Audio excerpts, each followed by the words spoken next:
سلام الله عليكم والصلاة والسلام على سيدنا محمد وعلى آله وصحبه أجمعين.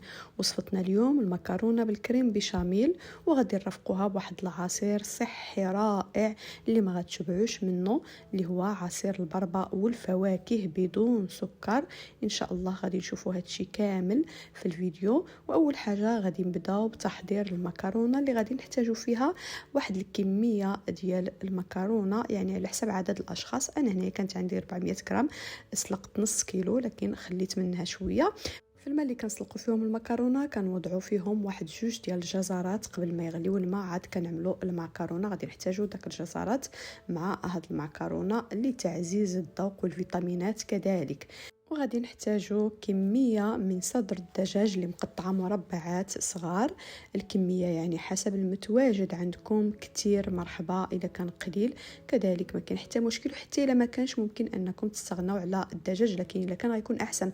غادي نحتاجو واحد البصلة كبيرة أو جوج صغار اللي مقطعين رقاق، وغادي نحتاجو واحد الكمية ديال الفطر أو الشامبينيون، إلا كان طري غيكون أحسن، إلا ما كانش ممكن تعملوا المعلب، وممكن حتى هو تحيدوه تستغنوا عليه إلا ما كانش بالمرة.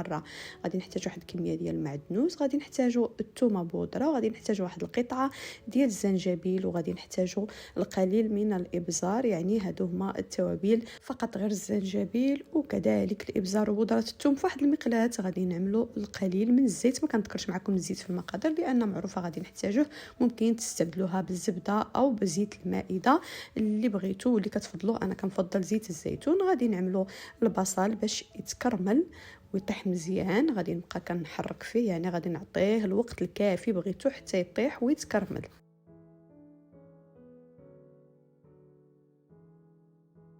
غادي نستمر كنحرك في البصل الى حتى يرجع اللون ديالها ذهبي، وفحال اللي شفتوا غطيتها واحد 2 ولا 3 ديال الدقائق باش كيرجع فيها البخار وكطيح مزيان وكترجع اللون ديالها ذهبي. وهنايا غادي نضيف قطع الدجاج اللي فحال اللي كتشوفوا قطعتهم مربعات صغار.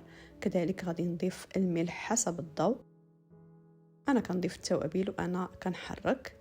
وغادي نضيف المعدنوس والقطعه ديال الزنجبيل. بالنسبه للمعدنوس 3-4 ديال العشيبات اللي كنربطوهم وكنزيدوهم من بعد كنحيدوهم لان ما غنبقاوش محتاجين فيهم في الوصفه. كذلك غادي نضيفوا الابزار. بالنسبه للتوابل ما كنكثروش باش كيبقى المذاق ديال المكونات، معروف على التوابل كتلف المذاق، فالواحد دائما يعمل غير القليل فقط. هنايا ضفت الثوم بودره تقريبا نصف ملعقه صغيره. كذلك غادي نضيف واحد خويط ديال زيت الزيتون اللي كيعطي واحد النكهه رائعه فاش كتضيفوه من بعد.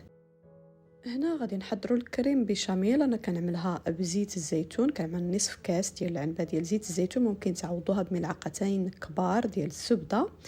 غنضيف ملعقتين كبار ديال دقيق الفرص، وغادي نبدا كنحرك، نستمر بالتحراك على نار مهيله الى حتى يعطيني داك الدقيق الرائحه انه طاب، يعني تقريبا 1 دقيقة ونص حتى 2 ديال الدقائق على نار مهيله وانا كنحرك.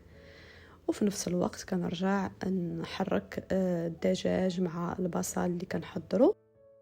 هانتوما كتشوفوا داك الدقيق بدا كيغلي في داك زيت الزيتون، كيعطي واحد الرائحه رائعه.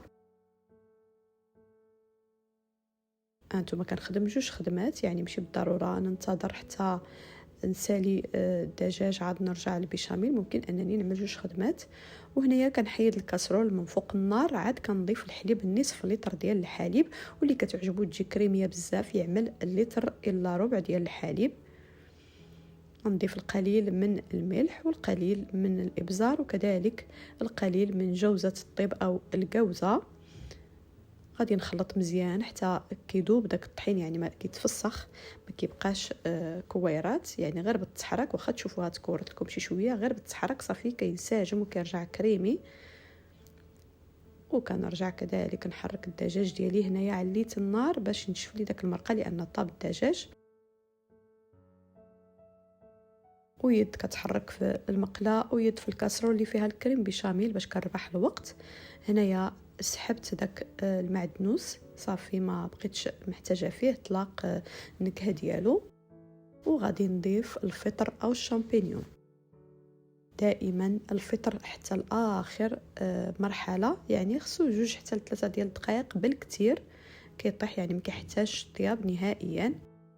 الا طيبتوه بزاف كيقصح وكيفقد النكهه ديالو. الكريم ديالي هنايا كنبدا كيعقد، غادي نضيف واحد الكميه معقوله ديال الجبن، اي جبن عندكم، يعني يكون جبن مبشور اي نوع، موزاريلا او الجبن الاحمر اللي كان متواجد عندكم. صافي كنبدا نحرك. هانتوما كتشوفوا الكريمه جات كريميه وعاقده وناجحه 100%، مع كتكون بزيت الزيتون، كتجي واحد المذاق فيها مميز. هنايا غادي نسحب داك القطعه ديال الزنجبيل وغنستمر بالتحرك بحال اللي قلت واحد 2 حتى 3 ديال الدقائق على حساب الشامبينيون اللي ضفنا اي الفطر. وصافي من بعد غادي نطفيو عليها النار. هانتوما كتشوفوا نشفت نهائيا من المرقه. وهنايا غادي نزيدوا داك الجزرات غنبشروهم على الدجاج. هذه يعني اضافه اختياريه واجتهاد من عندي انا. الجزر كندخلو يعني في الطبخ ديالي كامل، كنبغي نستافد منه حتى وليداتي يستافدوا منه. وهنايا غادي نبقى نضيف المكرونه شويه بشويه، وانا كنخلط، ما نضيفهاش مره واحده باش كل حبه ديال المكرونه كتاخذ حقها من داك التوابل اللي كاينه عندي في الخلطه. صافي كنضيف الكميه اللي انا محتاجه فيها. انا هاد المقله اللي كنطيب فيها هي العبار ديالي، يعني ملي كنشوفها عمرت صافي كنوقف. كل وحده كتعرف الكميه اللي كتقدها واللي كتحتاج لعدد الاشخاص اللي عندها في الدار. هنايا غادي نضيف نصف الكميه ديال البيشاميل، وبحال اللي ذكرت اللي كيعجبو المكرونه تكون كريميه اكثر، يعني فيها البيشاميل زايده، غتعملوا لتر الا ربع ديال الحليب مع 2 معالق كبار ديال الزبده، ماشي بالضروره تزيدوا في الزبده، او نصف كاس ديال العنبه ديال زيت الزيتون. وغادي تحصلوا على كميه زايده ديال الكريمه. صافي غادي نفرغ الخليط ديال المكرونه والدجاج في المول، ماشي بالضروره يكون هذا المستطيل، ممكن يكون دائري اي مول عندكم. وغادي نضيف ما تبقى من البيشاميل من الفوق وغندخلوها للفران. غير تبدا تحمر نضيفوا لها القليل من الجبن من الفوق غير يذوب، نخرجوا من الفران. وهانتوما كتشوفوا الطبق ديالنا رائع، الشكل ديالو كيشهي. وغادي نمروا للعصير اللي غادي نحتاجوا فيه واحد الموزه وواحد التفاحه، وكذلك واحد الحامضه او ليمونه وواحد البربه، كذلك بعض قطع الاناناس، يعني ماشي كثر، 5 ولا 4 ديال القطع، و5 ديال التمرات، كذلك نصف لتر ديال الماء. غنوضعوا الاناناس في الطحانه الكهربائيه ونضيفوا الموزه وكذلك التمر النقي، وغنحيدوا له العظم ونضيفوا 5 تمرات كافيه، كيعوض السكر وكذلك كيعطي واحد القيمه الغذائيه لهذا العصير. غادي نقيو التفاحه حتى هي غادي نضيفوها. ممكن تضيفوا اي فواكه كانت متواجده عندكم في الدار، ماشي شرط هاد الفواكه اللي عملت انا، لكن العنصر الاساسي هنايا هو البربه، اهم حاجه يعني اللي خصكم تضيفوها واللي بطلات هذا العصير. كذلك نقيت الحامضه او قشرتها وحيدت لها داك الزريعه اللي كاين في الداخل ديالها وضفتها. وهنايا قشرت البربه وكنقطعها طريفات صغار حتى هي. بربه وحده كافيه باش ما كيجيش المذاق ديالها باين وما يبغيوهاش الوليدات. من بعد ما كطحنوه مزيان كنصفيوه بواحد الصفايه.